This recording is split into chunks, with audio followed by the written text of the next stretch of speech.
So our next speaker will give us some input on connecting the past and the future at Deutsche Bahn. And she is head of human resource planning and control, employment pool, HR service organizational unit, HR data science and innovation at Deutsche Bahn, and asked, can digital transformation make HR more human? So welcome on stage Claudia de Andrés-Gayón. Claudia, hi. the stage is yours. Hi, Tijen. Hi. Hi to everybody. Well, so what is Deutsche Bahn? The German railways company, not Deutsche Bank. Very important. Hopefully everyone who came here by train today had a good and punctual experience. What you see as a customer has a lot to do of how we manage human resources at DB. DB does not only operate trains and stations and the entire track network, over 33,000 kilometers of rail network, but a lot of more services. Most of you are so familiar with the rail services, but you might not be aware of the diversity and the multitude and scale of the other services behind the core product. These are, for example, dispatchers or mechanics, mechatronics, construction, and many more. We have at DB a presence in over 130 countries, so it's not only Germany. And DB has a worldwide workforce of over 300,000 employees. In Germany, we have 200,000. And if you take a look at this slide and you see those little blue dots, every dot on this slide is DB. So it's spread over the country, and it's unlike an industrial company whose core presence is located on only one or two locations. DB is really spread over the whole of Germany.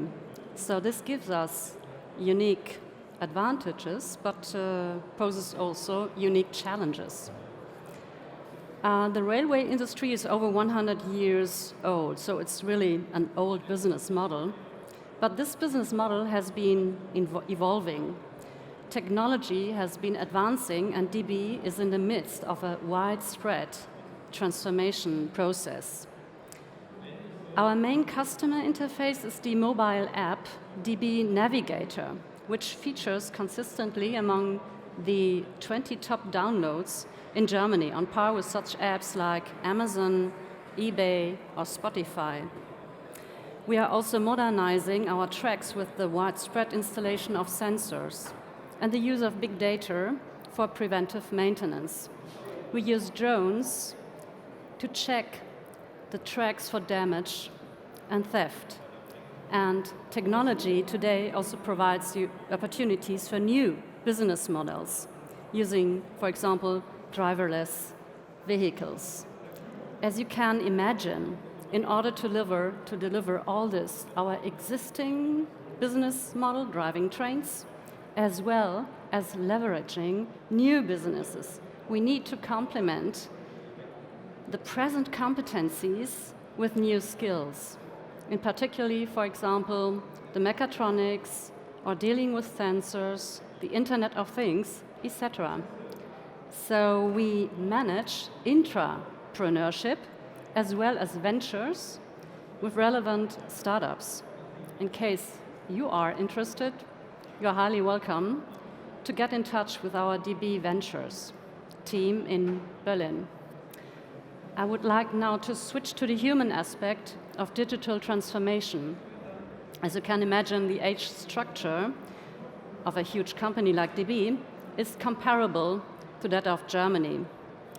Here you can take a look. This is the age pyramid of Germany, and also DB has its age range between 50 and 59 years. And so we have really, in addition to the digital transformation, a challenge in demographic change. The loss of know-how resulting from the impending retirements and we have to be aware of operating legacy systems while retaining existing know-how and building up new skills. One way of dealing with it is setting up tandems where older and younger employees mentor each other. In parallel, we need to replace the retiring workforce with new talents and new skills. DB is hiring only in 2018 19,000 new employees, 19,000 only in 2018. So if some of you is interested, you are highly welcome to apply. There were some examples of our HR challenges, but we are also benefiting from the social progress. Through the permanent intake of new talent, we also benefit from the modernization that is taking place in German society. For instance, in Berlin, the startup scene is energizing DB.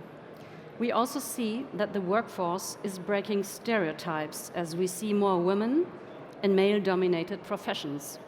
And we encourage women to enter these professions and support them in their career progression. There's also the cultural aspect that younger employees are more team-focused. This affects our way of working in a very favorable manner by breaking silos and reducing the hierarchy.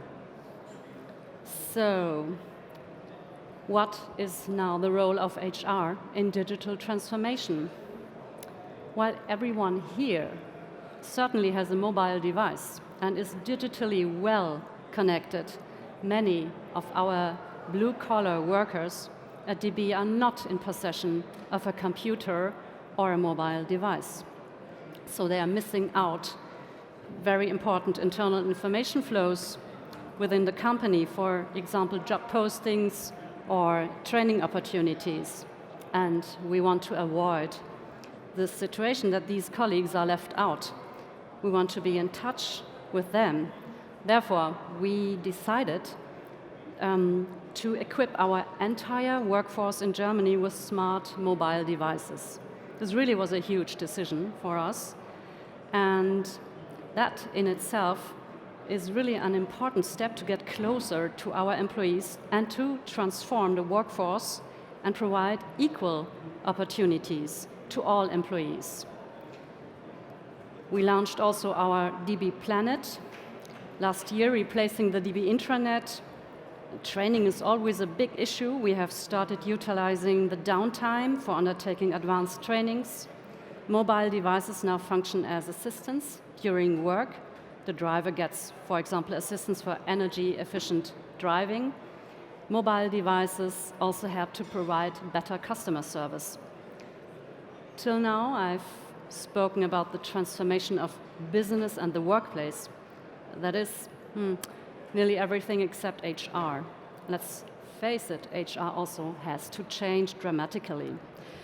And it comes down to how can HR make the life easier for employees.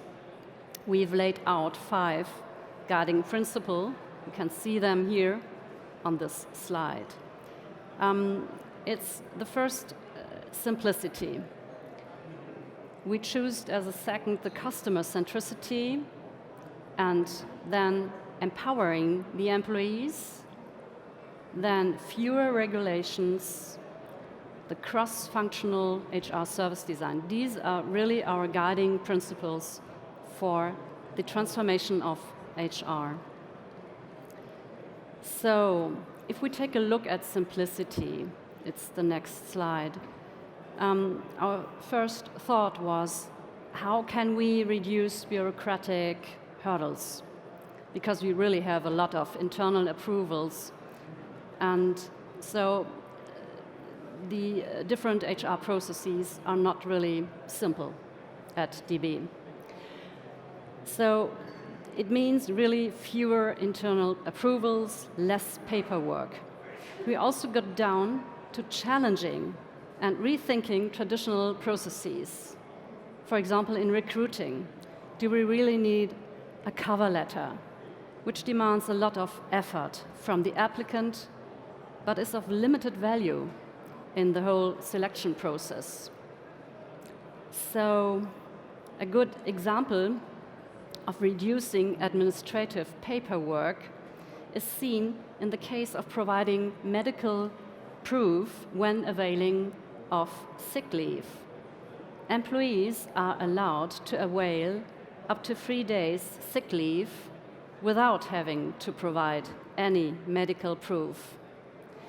We observed that while some departments, and here you see every blue dot is a department, while some departments adopt this practice, others are much more restrictive and demand medical proof on day one itself. And departments not insisting on early proof showed lower sick rates and sick times than those exercising a higher degree of control over sick time. And this really was fascinating for us to see that the conclusion is reducing bureaucracy and trusting the employees really works. The one thing is reducing bureaucracy. Our other focus is facilitating customer-centric and easy-to-use HR applications.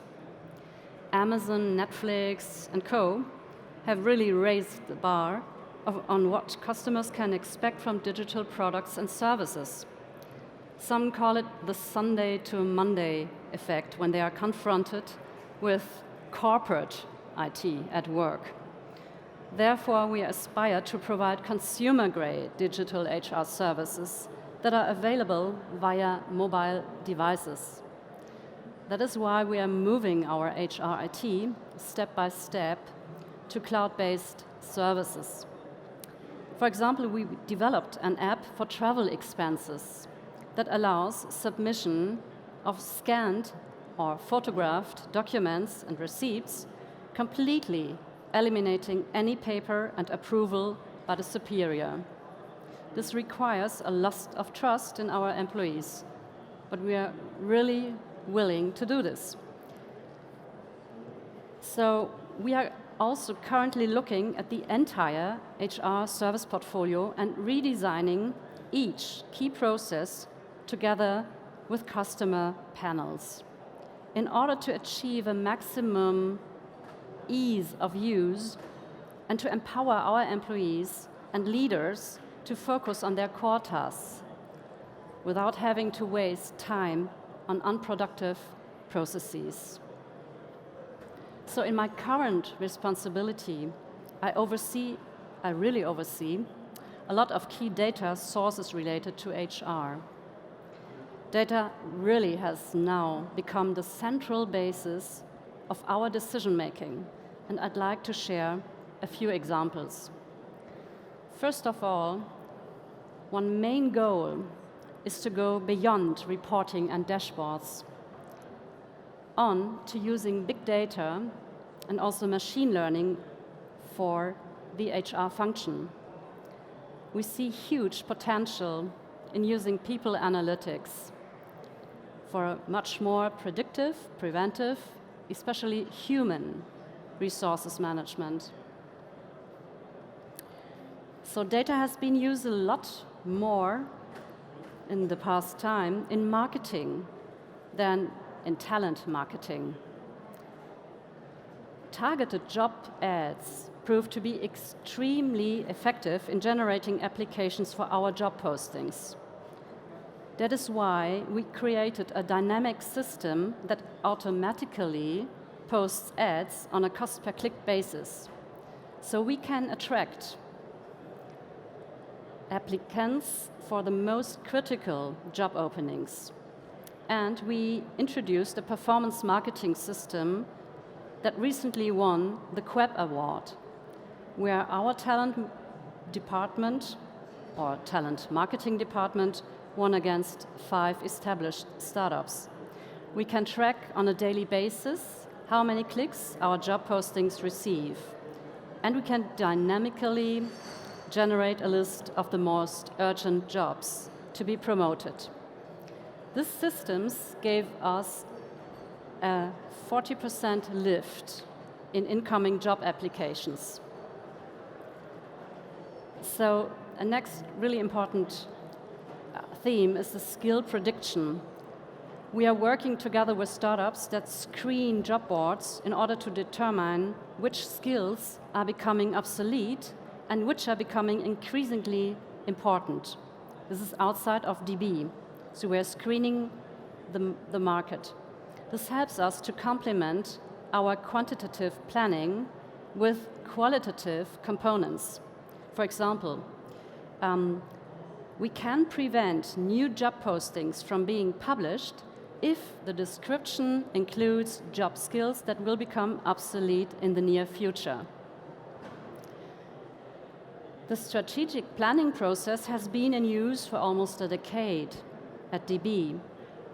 DB had co-developed the system. It is a dynamic, a scenario-based HR planning tool together with Dynaplan. The tool covers long time frames, and it is now extending to periods that go over 10, up to 20 or 30 or even more years if necessary. A comparison of the required demand versus the available personal resources helps us undertake gap analysis, addressing the really specific and regional skill requirements. We are also looking at typical HR questions through the lens of data and creating risk profiles of each of our 10,000 departments and locations with regard to, you see it on the slide, recruiting bottlenecks or the age structure, fluctuation risks, etc. Very important is the visualization of data to better understand the underlying issues and to better discuss them constructively. This really had been a great help. This allows us to tailor interventions and training in a more precise way and avoid one-size-fits-all measures, and instead implement more targeted and personalized measures. So the next slide, it's beautiful, it's a good design, but it's not only a design. All these blue dots represent a department of DB in Germany. It's about 10,000 departments.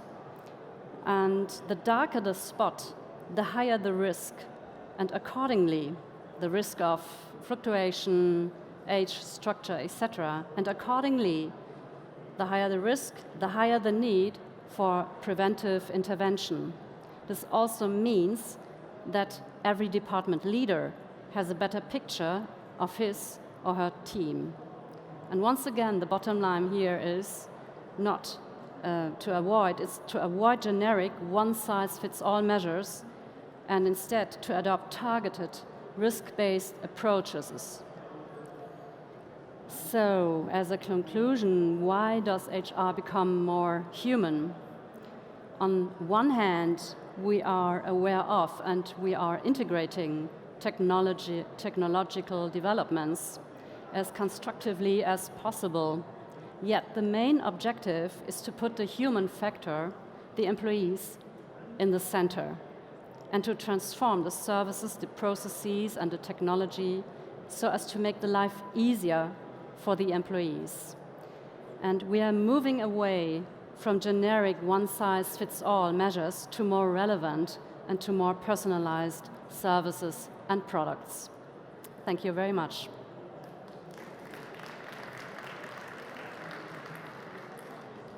Okay. Are there any questions from the audience? Feel free to ask, otherwise I have one. Okay, you have different generations at Deutsche Bahn. What do you think what is kind of a challenge in terms of HR and also digital transformation? It's really to manage the loss of know-how, because we have really high retirements. And so, for example, we will lose in the next 10 years 40% of all of our employees in Germany. So this is really a huge loss also of know-how. And well, this is really a challenge. Yeah. And what is your thought on this new generation called millennials or Generation Z? They want more flexible workplace and also more open-mindedness. Absolutely, Okay. yes. There's really a great difference between them and our older workforce. And we started to analyze the sick rates, and we thought that the elder the employees, the higher the sick rate, which is right. But we were very astonished to see that through our analysis, the younger employees had higher sick rates than 5 years ago the younger had. Oh, wow. So there's really a change of mindset. So the company is not only the most important in life, we knew this, but to see it already in the figures was very interesting. And do you see more career chances for especially women in terms of digitalization and new work? Yeah, absolutely. But we have to do a lot. There are a lot of chances for women, but we really have also to change the mindset of the elder, mainly men leaders. And they really still have a sort of old stereotypes. Yeah, absolutely. It still is like this, but our goal is really to climb and to heighten the share of women in leadership and also on our employees in total. Hopefully, you are the best role model for that. So thank you for your keynote. Welcome. Thanks. Bye bye. Bye.